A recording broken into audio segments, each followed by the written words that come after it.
Hola a todos, katauhan sa Dios sa Archdiocese sa Osamis. Sa ngalan sa tong talahuron nga Arsobispo, si Archbishop Martin Sarmiento Khumuwadidi, ug sa kahugpungan sa tibuok kaparian dinhi sa lokal nga simbahan sa Osamis, kini nausab si Reverend Father Eman Pujutan ang magahatod kaninyo sa pagpamalandong bahin sa Ebanghelyo karong adlaw. Mga igsoon ko ni Kristo adlaw karon nga Biyernes, Mayo 8, 2026 ug ana kita sa ikalima nga semana sulod sa panahon sa Pasko sa pagkabanhaw. Ug nining adlaw nga Biyernes ako diay nga pagtimbaya sa tanan nga naminaw karon sila nga naka-tune in sa sa ato ang stations no sa DXDD sa AM 657 ug sa FM usab sa 100.7.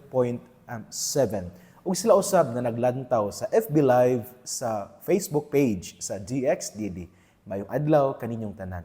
Ako day usab nga pagpasalamat usab no ngadto sa mga tawo nga nahimong kabahin usab sa magmalampuson nga gihimo namo nga pagbisita sa kaning mission station sa Birhen sa Lourdes sa lungsod sa Don Victoriano ug usab sa moang pagbisita usab sa mga tourist spots dinhi sa lalawigan nato sa itong pinalangga nga probinsya sa Misamis Occidental, didto sa Lake Duminagat ug usab didto sa Piduan Falls. Kay niadtong Mayo 5 adlaw nga Martes ang ato ang halangdon nga Arsobispo uban sa pipila namo ka mga kaparian naghimo man mi o nangadto mi sa Lake Duminagat ug usab nagadto usab kami sa Piduan Falls. Unya pipila pod sa amua ning adto usab naghimo og ocular visitation sa mission station sa Birhen sa Lourdes sa lungsod sa Don Victoriano. Tungod kay kini gibalita naman ni siya ni Archbishop nga karong umaabot Mayo 22 i-install man si Reverendo Padre Jerry Lawrence Tautuan isip mao'y pinakauna nga Pinoy nga dayosisano nga pari nga mao'y magdumala sa mao nga parokya. So gihimo ang maong ocular visitation o ning bisita pod mi sa lungsod sa Don Victoriano uban ngadto sa mga pipila ka mga tourist spots ang Lake Duminagat ug ang Piduan Falls. So pagpasalamat namo una nga tugayod ka sa tuang very hardworking governor Honorable Henry Sevilla Waminal nga usab nga asani kanabetaw ning tabang siya in terms of security nga ning tawag ning padala og mga kaning kapulisan aron mo escort namo aron mahimong safety usab ug secure ang amoang pag-adto sa mao hanggang mga tourist spots. Pasalamat usab ngadto sa atoang kaning congressman sa segundo distrito si Congressman Honorable Sancho Waminal ngadto usab sa mayor sa Don Victoriano nga mao si Honorable Moralion. Mayor, salamat kayo. Pagpasalamat usab sa mga kapulisan nga ning uban kanamo o nag-secure no sa amo ang pagbiyahe didto ngadto kang Police Lieutenant Colonel Peter Revillas nga siya mao ang Deputy Provincial Director for Operations sa Misamis Occidental Provincial Police Provincial Office. Sir, ngadto kang Police Lieutenant Colonel Peter Revillas. Sir, thank you very much. Ngadto usab sa leader sa mao nga team nga ning uban kanamo si Police Major Bernard Bacalso uban sa iyang mga kauban ug sa hepe usab sa kaning kapulisan diha sa lungsod sa Don Victoriano nga si Sir Saipe. Salamat kayo nga inyo kaming giuganan aron nga nahimo gayud nga safe no ang amuang pagbiyahe pag-visit sa mga tourist destination sa lungsod sa Don Victoriano. Nindot kayo ang ato ang kinaiyahan, nindot kayo gayud ang ato ang probinsya. Nice kayo ang Lake Duminagat, hinlo unya ahilom kayo. It is good to be one no with the nature no sa creation sa Ginoo. Nindot pug kayo ang Piduan Falls, bugnaw kayo ang tubig. Nangaligo mi didto sa Piduan Falls og sa kaning swimming pool. Nindot kayo ang tubig, bugnaw kaayo, and nindot gid kayo ang view, nindot kayo ang nature nato dinhi sa probinsya sa Misamis Occidental. Daghang salamat. Ako usab nga pagpasalamat sa mga parokyano dinhi sa lungsod sa Bonifacio, parokyano sa parokya ni Señor San Vicente Ferrer, sanglit namahaw man ang mga kaparian niadtong Mayo 5. Salamat kayo sa tanan nga ning paambit silang grasya nga ato ang gipamahaw nato uban sa ato ang arsobispo uban sa mga kaparian.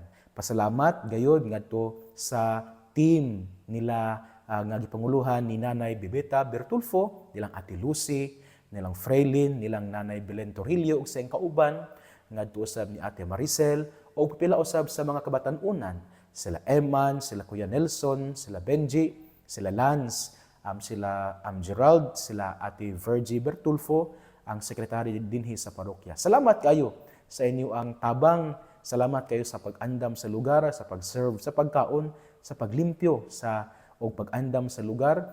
And then thank you po sa mga parokyano nga ning paambit sa ilaa nga mga pagkaon. Ako din nga pasalamat usab sa LGU sa Bonifacio nga gipanguluhan sa tuang Mayor Honorable Ricky Bulahan nga ning pahulam kanamo og pipila ka mga bangko aron nga magamit sa maunga kaning event ni adtong adlaw nga Martes. Thank you very much sa inyong support. Padayon ta sa ato ang pagserbisyo sa katawhan sa Dios dinhi sa lungsod sa Bonifacio and then the whole province of Misamis Occidental aron nga ato gayud nga mapadayon nga mabati sa katawhan ang gitawag nato og pag-asenso sa atoang kinabuhi. Mga igsoon ko ni Kristo dining adlaw nga Biyernes, Mayo 8, 2026, arita sa tuang ebanghelyo nga atong pagutloon sumala sa ebanghelyo ni San Juan. Si Jesus miingon sa iyang mga tinun-an, "Kini mao ang akong sugo, paghigugma ay kamo, ingon nga ako nahigugma kaninyo." Ang labing dakong gugma nga ikhatag sa usa ka tawo ngadto sa nga iyang mga higala mao ang pagpakamatay alang kanila. Kamo akong mga higala kun buhaton ninyo ang gisugo ko kaninyo. Dili ko na kamo tawgon nga mga sulugoon, kay ang sulugoon dili mahibalo sa gibuhat sa iyang agalon. Hinunua tawgon ko kamo nga akong mga higala, kay gisultihan ko man kamo sa tanan nga nadungog ko sa akong amahan. Dili kamo maoy nagpili kanako, ako ang nagpili kaninyo. Ug gipili ko kamo aron man lakaw ug mamungag daghang mga bunga nga mulungtad. Busa ihatag kaninyo sa amahan bisag unsay inyong pangayoon kaniya sa akong ngalan. Kini mao ang gisugo ko kaninyo, paghigugmaay kamo. Mangigsuon ang ebanghelyo sa Ginoo. Daygon ikaw o Kristo. Mga igsuon, dining adlaw nga Biyernes ang atong ebanghelyo ato nga gikutlo sumala sa ebanghelyo ni San Juan kapitulo 15 unya bersikulo 12 hangtod sa 17. Diin ako magpaambit kaninyo sa duha ka mga punto nga akong nakita nga nindot kaayo nga ato kining hinumduman unya paningkamutan pud nato nga ma-apply sa atong kinabuhi. Unang punto mga igsuon kini siya. Real love or ang gugma, love that costs nothing, changes nothing. Sa ebanghelyo, nindot kayo ang giingon ni Kristo. Ingon siya nga, no greater love than this, to lay one's life for a friend. Meaning to say mga igsuon nga, ang tinuod nga gugma, it costs something. O kini siya maugayod ang sakripisyo. Paghalad sa kaugalingon. Because love that costs nothing, changes nothing. Mao nang gisulti kini ni Kristo, kay mao man siya ang ipakita usab ni Kristo nga sa iya ang gugma nagsakripisyo siya. Naningkamot siya, iyang gihalad gayud ang iyang kagalingon. And because of that sacrifice, nausab gayud ang atong kinabuhi. Meaning to say, naangkon nato ang grasya sa Dios. Ato usab naangkon ang kaluwasan nga gihatag sa Dios dinhi kanato tungod kay ang gugma ni Kristo iya man kini nga gisakripisyoan, and so it changes us. Kung ang gugma gani dili mo sakripisyo, wala gyoy mausob, wala gyoy kalambuan, wala gyoy pag-asenso, because ang tinuod nga gugma, real love, is proven not in comfort, but in times of sacrifices. Ato nang hinumduman mga igsuon, that a love that costs nothing changes nothing. O kini gusto na kong dalon diha sa kahimtang sa dinhis sa kanang kahimtang sa ato ang parokya. Maski na sa tuang kapilya, sa tuang gagmayng simbahan ng katilingban, nga kung ang mga sakop sa parokya, ang sakop sa kapilya, ang sakop sa gagmayng simbahan ng katilingban, kung dili gani mo sakripisyo, nga moingon nga nahigugma sa Dios o nahigugma sa simbahan, apan dili gani sila mo sakripisyo, wala gayoy mausog. Walay kalambuan, magpabilin lamang nga stagnant, ug ang tubig nga stagnant, wala gayud na siyay kinabuhi. A flowing water is a sign of life. So kana mga igsuon, kana bitaw mga lagad ka sa simbahan, kana bitaw naatay organisasyon nga gihawiran, miyembro bata sa PPC, miyembro bata sa Finance Council, miyembro bata sa mga organization, unya dili ta willing mo sacrifice, it changes nothing. Walay kalambuan, walay maayong mahatag diya sa katilingban. Busa kini siya mga igsuunang punto. Naghagit nato ang atong Ginoo sa dihang siya miingon, no greater love than this, to lay one's life for a friend, meaning to say that Jesus is challenging us today that our love be proven through our sacrifices. Because a love that costs nothing changes nothing. Kinahanglan kita mo sakripisyo sa kinabuhi. Ilabi na sa itong pag-alagad sa simbahan.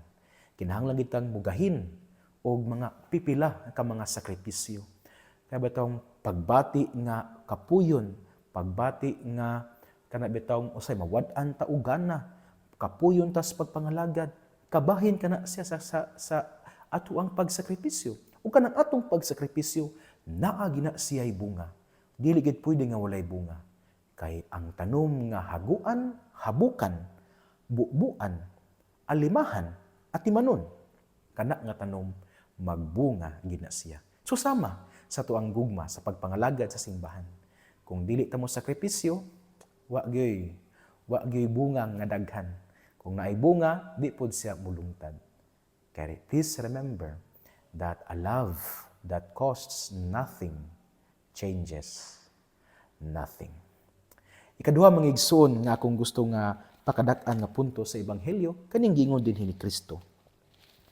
Nga ingon siya nga dili ko na kamo tawgon nga sulugoon. Kamo akong mga higala o kinahanglan nga inyong buhaton ang gisugo ko kaninyo. Alang ka na kong mga igsuon, kini nagpahinumdum usab kanato that love will always ang gugma kinahanglan gina siya og presensya. Love, aside from being proven through our sacrifice, love also is proven through our presence. Kita gitawag ni Kristo nga higala tungod kay naa sa presensya nga ni kanato. Wala kay natawag nga sulugoon, meaning to say nga layo ra sugo-sugoon. Si Kristo nagtawag natog higala, naghatag usa ka hulagway sa presensya nga duol sa usag-usa. Presence, ang gugma naa gina siya'y presensya. Kaya kung ang gugma walay presensya, questionable na siya nga gugma. No wonder why sa dihang sa Jesus diya sa katapusang panihapon, He knew so well nga dili siya magdugay dinhi sa kalibutan physically, kay siya mubalik man siya sa amahan after His resurrection, siya musaka man siya sa balik sa amahan after His resurrection. Kita gihatagan niya og kanabitawng proof gayud sa proof sa iyang greatest love. Unsa man ang Eucharistia nga atong gituhan nga real presence sa atong Ginoo. Because love is also proven through presence. Kini kung ato kini siyang i-apply sa atong kinabuhi, alang gini siya sa kanang tanan nga nahigugma nga hinaot na agi presensya. Sa ginikanan nga nahigugma sa mga anak, matud pa sa wali sa tuang arsobispo, ni adtong um, 2 Sundays ago, ingon siya nga, maayo man nga manarbaho, aron nga naay mapakaon sa mga anak. Pero hinaot sa pagpangita og kwarta, dili unta malimtan ang presensya. Basin dia og taman rata sa paghatag og kwarta, pag-provide silang material needs, pero nalimot na ta og gahin og presensya. Labi na ang ginikanan ngadto sa mga anak. Nabitaw sugilanon, no? I don't know kung siguro kay bulon mo ani nga sugilanon, no? Dahil sugilanon sa usa ka bata nga iyang gipangutan ang iyang amahan kung tagpila ba ang iyang oras sa iyang trabaho. Pila iyang kanang sweldo per hour sa work sa iyang papa. Ug mingon ang papa nga, well, 100 pesos. Unya mingon ang anak nga, okay tay, pwede ko mamaylo og 50 pesos. Ingon ang mao nga kaning anak. Og ang amahan mingon nga, na wala man tay kwarta, wala ko extra nga kwarta nga ikahatag kanimo, sorry kaayo. And then after a while, ang bata ningadto na pud sa amahan og mingon nga, tay, pwede ko mamaylo og 50 pesos. Unya ang amahan, no, ingon siya nga, nak, sorry gid kaayo kay wala gid ko ikahatag nimo nga kwarta karon. Wala pa mi kadawat sa mong sweldo. And then the third time, balik pagid ang anak kong pagduol sa manong, tay, please, pabilo akong 50. Nalagot ang maong amahan. Ug gumikan sa iyang kasuko, iyang ikasaban nga anak nga, gahi kag ulo, di ka kasabot, nga wala ko'y kwarta, I cannot give you what you are asking, di na ko mahatag nimo. O nahiubos na sakitan ang anak. Ning adto sa kwarto, og ang tatay, no, sa pagkita niini, nakonsensya siya. Ug iyang gisunod ang iyang anak, and then iyang gihatagan og 50. After receiving the 50 pesos, nagikan sa iyang amahan, ningkuot po ng anak og another 50 pesos siyang bulsa og iyang gihatag sa tatay og ingnan. Tay, na ako'y 100 pesos. Can I pay? Kanang pwede ba na akong paliton ang imong usa ka oras aron makig-uban ka kanako? Love is also proven through presence. Especially sa mga ginikanan. Spend time with your children. Spend time with your family. Spend time with your loved ones sa mga importanteng tao sa inyong kinabuhi, labi na ang mga anak. And this also is a challenge alang sa mga anak na mo spend time usab sa inyo ang kaning parents. Basin pod og nabisi pog papangitag kwarta ang mga anak. Unya wa nay panahon nga makig-uban sa ilang ginikanan. Love is also proven through presence. Jesus, as a sign of His great love for us, He left us with His real presence in the Eucharist. Tungod kay sayod ang Diyos nga what can satisfy man's longing is not something but someone. And that someone will give us or carries a presence. Presensya. Mga igsoon, dili na kukutob sa akong pagpamalandong karong adlaw. 2 points akong ipaambit kaninyo. Una, sa dihang si Kristo miingon nga ang labing dakong gugma nga ikahatag sa usa ka tawo ngadto sa iyang mga higala mao ang pagpakamatay kanila, kini naghagit kanato. That love that costs nothing changes nothing. Ikaduha mga igsoon, sa dihang si Kristo miingon nga dili ko na kamo tawgon nga mga sulugoon. Kaya ang sulugon dili mahibulos sa gibuhat sa iyang agalon ug tawgon ko na kamong higala. Naghagit kanato ang atong Ginoo that love is proven through presence.